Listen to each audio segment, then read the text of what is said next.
The ending to The Count of Monte Cristo by Alexander Dumas. No, I will not apologize for spoiling a book published before the American Civil War. The ending of that book says that until God reveals the future to us, the sum of human wisdom is contained in the words, wait and hope. In this, Dumas was echoing nearly 3,000 years of apocalyptic theology. The question that both Dumas and apocalypticism in general try to answer with these words is the same.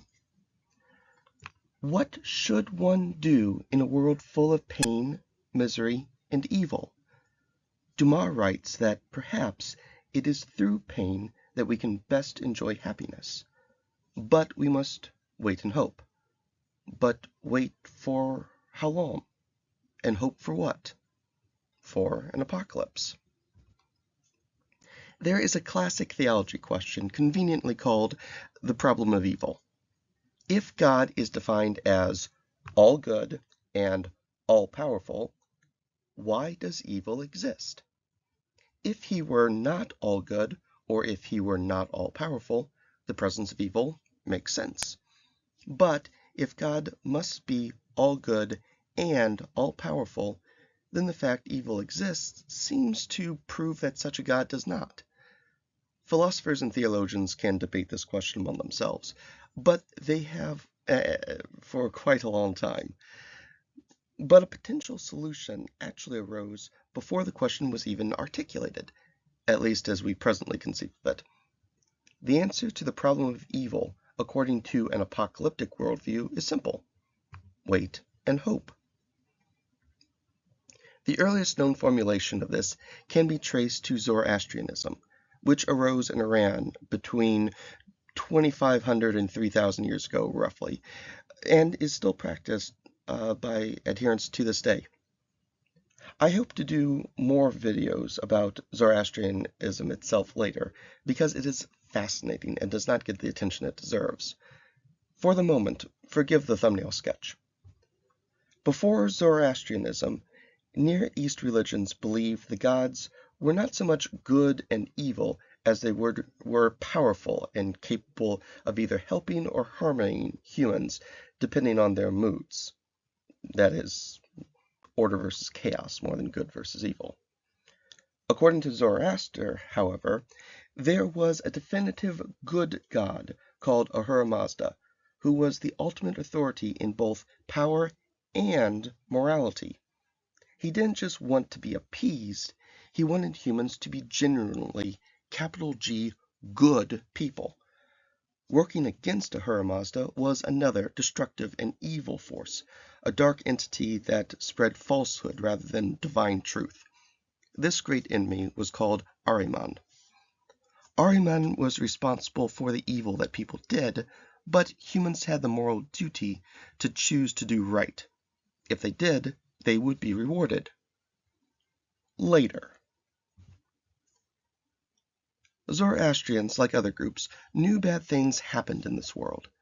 At some level, they also knew the problem of evil naturally arose from how they conceived of Ahura Mazda as good and powerful supreme being.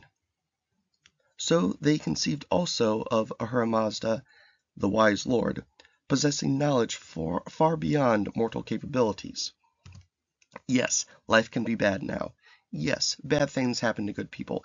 Yes, evil sometimes triumphs. But that is only now.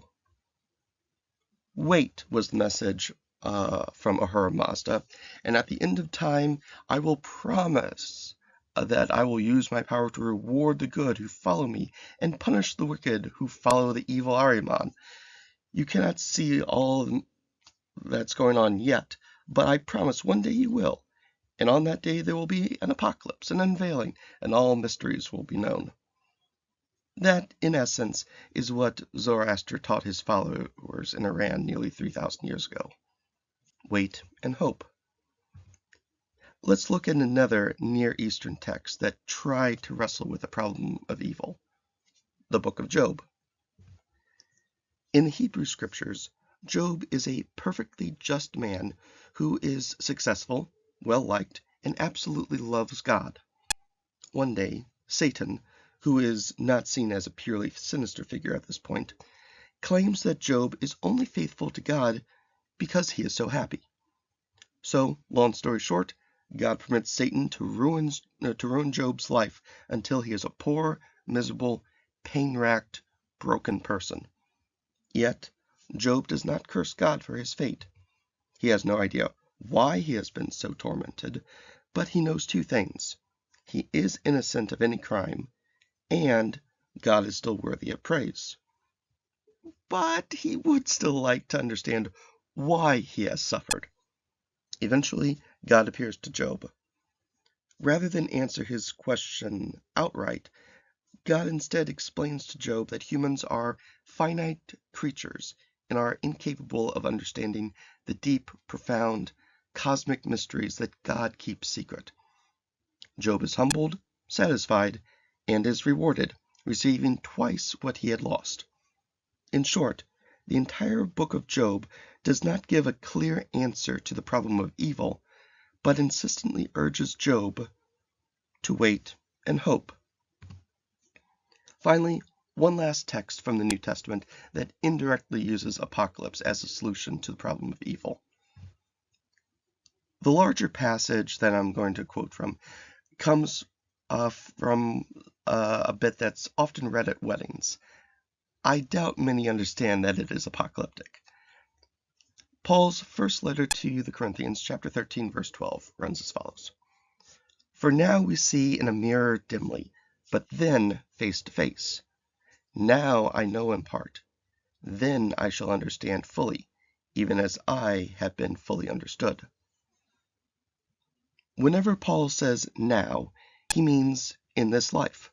Whenever he says then, he means once the veil between the mortal and the immortal world, between our finite human understanding and God's infinite knowledge, has been torn away.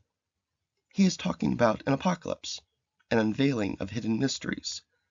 Then I shall understand fully. Understand what? Well, why bad things happen to good people, among other things. Paul is saying that we don't know all the mysteries of God yet, but we will. Not now, then. That's his promise. As it goes on in verse 13, so now faith, hope, and love abide. Wait and hope. There is far more that can be said about the problem of evil. Even to the present day, most attempts at solving how a good and powerful God could permit evil revolve in one way or another around the idea that there is something about the question that humans don't understand properly, that there is hidden knowledge that keeps us from being able to say definitively, this is why God allows evil. For those who believe in such God, they are convinced that there is an answer, even if, like Job, we are not privy to it. But we will be, after an apocalypse, an unveiling. Until then, after using all our philosophy and logic and reason to find an answer to the problem of evil, the sum of all human wisdom remains an apocalyptic creed. Wait and hope. Of course, there have been plenty of people throughout time inspired by apocalyptic beliefs who were not content to wait patiently. But those are stories for another time. For now, I hope you will enjoy this video and that I see you again soon. Until then, this is the end.